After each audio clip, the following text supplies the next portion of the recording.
হলো দয়ার সাগর। আল্লাহ ডাক দিল, বান্দা কোথায় যাবি? যেখানে যাবি সেখানে আমার আসমান, যেখানে যাবি সেখানে আমার জমিন।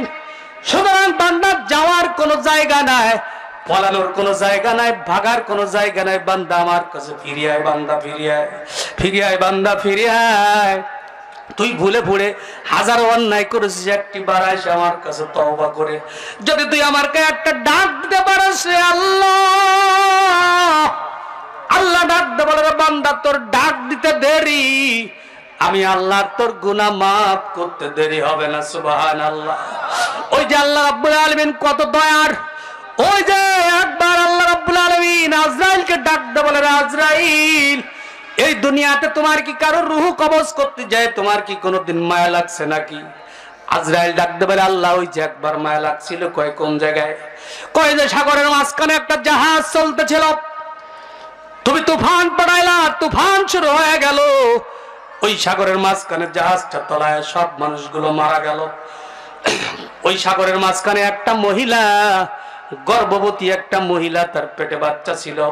ওই বাচ্চাটা একটা তক্তার পরে ভাইসা যখন সে আত্মরক্ষা করলো, তুমি তাকে বাঁচায় দিলা। এরপরে যখন যে ওই বাচ্চা প্রসব করলো ওই সাগরের মাঝখানে, তুমি আমাকে ডাক দে, বললে আজরাইল যা ওই বাচ্চার মার রূহটাকে কবজ করো।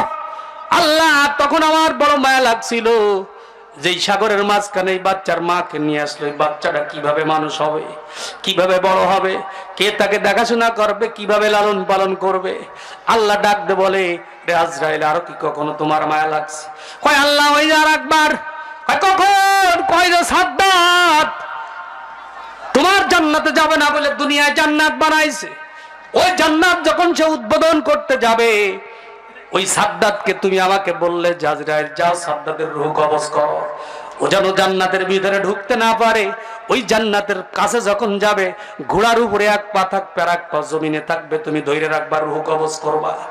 আজরাইল ডাকতে বলে আল্লাহ ওই রূহ কবজ করতে আমি যখন তাকে ধরে রাখছি, ওই সাদ্দাত আমাকে চিনে ফেলাইছে, চিনে ফেলায় ডাক দিছে, রে আজরাইল ভাই, রে আজরাইল ভাই, আমি জানি আল্লাহর জান্নাত আমি পাবোই না। নাকি পাবে? আমি আল্লাহর জান্নাত পাবো না। ও আজরাইল ভাই, তুমি আমার একটু সময় দাও, আমি আল্লাহর জান্নাত পাবো না। আমি দুনিয়ায় এত lakh crore crore billion billion trillion টাকা খরচ করে জান্নাত বানাইছি। ও আজরাইল আমার একটু সুযোগ দাও, আমার জান্নাতটা আমি এক নজর একটু দেখে আসি।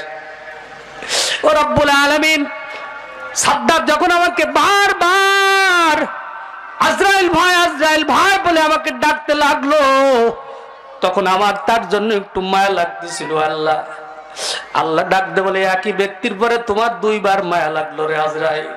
এই সেই সাদ্দাত যার জন্ম ওই সাগরের মাঝখানে, ওই সাগরের মাঝখানে তার মাকে মায়েরা আমি তাকে আমার কুদ্রত দিয়ে লালন পালন করেছি, তাকে আমি বড় করেছি সাগরের মাঝখান থেকে, তাকে আমি খাই না। আমি তাকে মানুষের দুধ না খাওয়ায় বাঘের বাচ্চা মায়ের বাঘিনীর দুধ খাওয়ায় তাকে বড় করছি।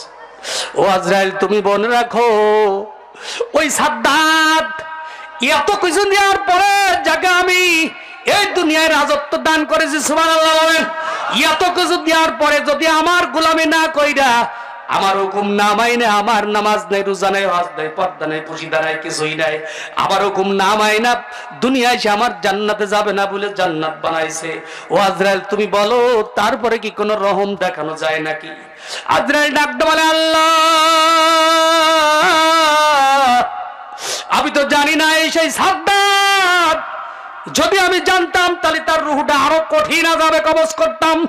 আল্লাহ ডাকতে বলে আজরাইল তোমাকে সাদ্দাত বারবার আজরাইল ভাই বলে ডাকছে, তুমি তাকে সময় দাও নাই। কিন্তু আমি তখনও আমি আল্লাহ রহমানুর রহিম গফুর রহিম সাদ্দাতের মুখের দিকে তাকায় ছিলাম। ওই সাদ্দাতের